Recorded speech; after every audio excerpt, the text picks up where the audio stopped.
Our paper demonstrates an interesting insensitivity of the strongly correlated D-wave superconductors to impurities. Our findings appear counterintuitive when compared to the results that do not include the strong correlations of the cuprates. Such calculations are referred to as IMT, an abbreviation for inhomogeneous mean field theory. Strong repulsive interactions between charge carriers help avoiding double occupancy of any lattice site and are included through Ghosal approximation. We reserve the abbreviation GIMT for describing these calculations which combine Ghosal approximation and IMT. The presence of disorder amplifies the differences between GIMT and IMT as we explain. Consider neighboring sites I and J occupied by up and down spin electrons respectively. In IMT, the up electron hops from I to J and thereby gains energy. However, such a possibility is eliminated in GIMT due to the restriction on the double occupancy. Now consider having an attractive site disorder at J, while the hop from I to J is still prohibited in GIMT. IMT allows a happier hop. This is because of a further lowering of energy due to attractive site energy at J. These differences in fact lead to sharply contrasting results between GIMT and IMT.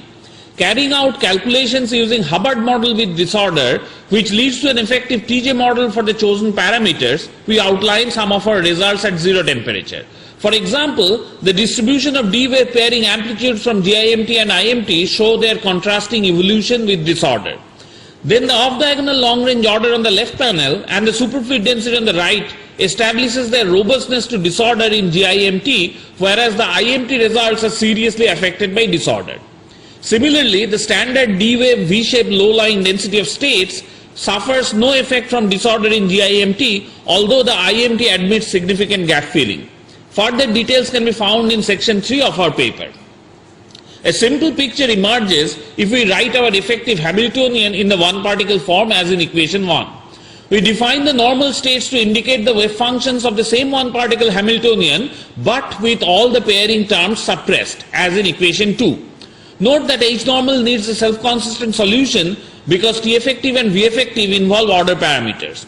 An interesting clue for understanding our result lies in the following fact.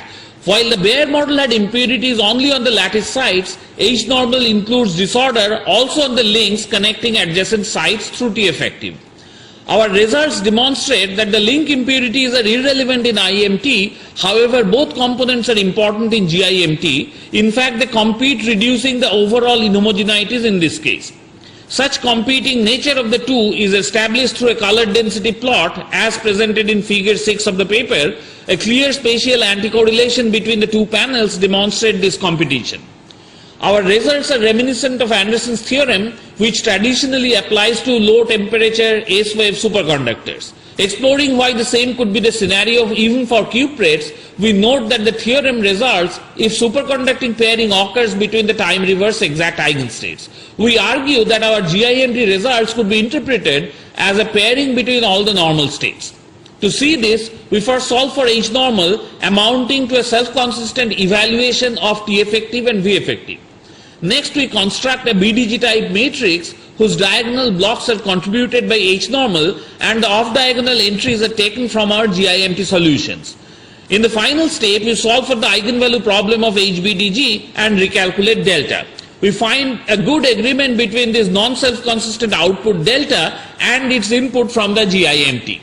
So what does it tell us? That the inputs are already self-consistent with respect to the normal state parameters T effective and V effective. Then what's the significance? The effective attraction does not seem to renormalize the spatially fluctuating normal state parameters. We actually present further indications in the paper why our results can be understood in light of Anderson's theorem. We hope you enjoy reading our paper that offers an emergence of a rather simple understanding of the complex problem of disordered cuprates.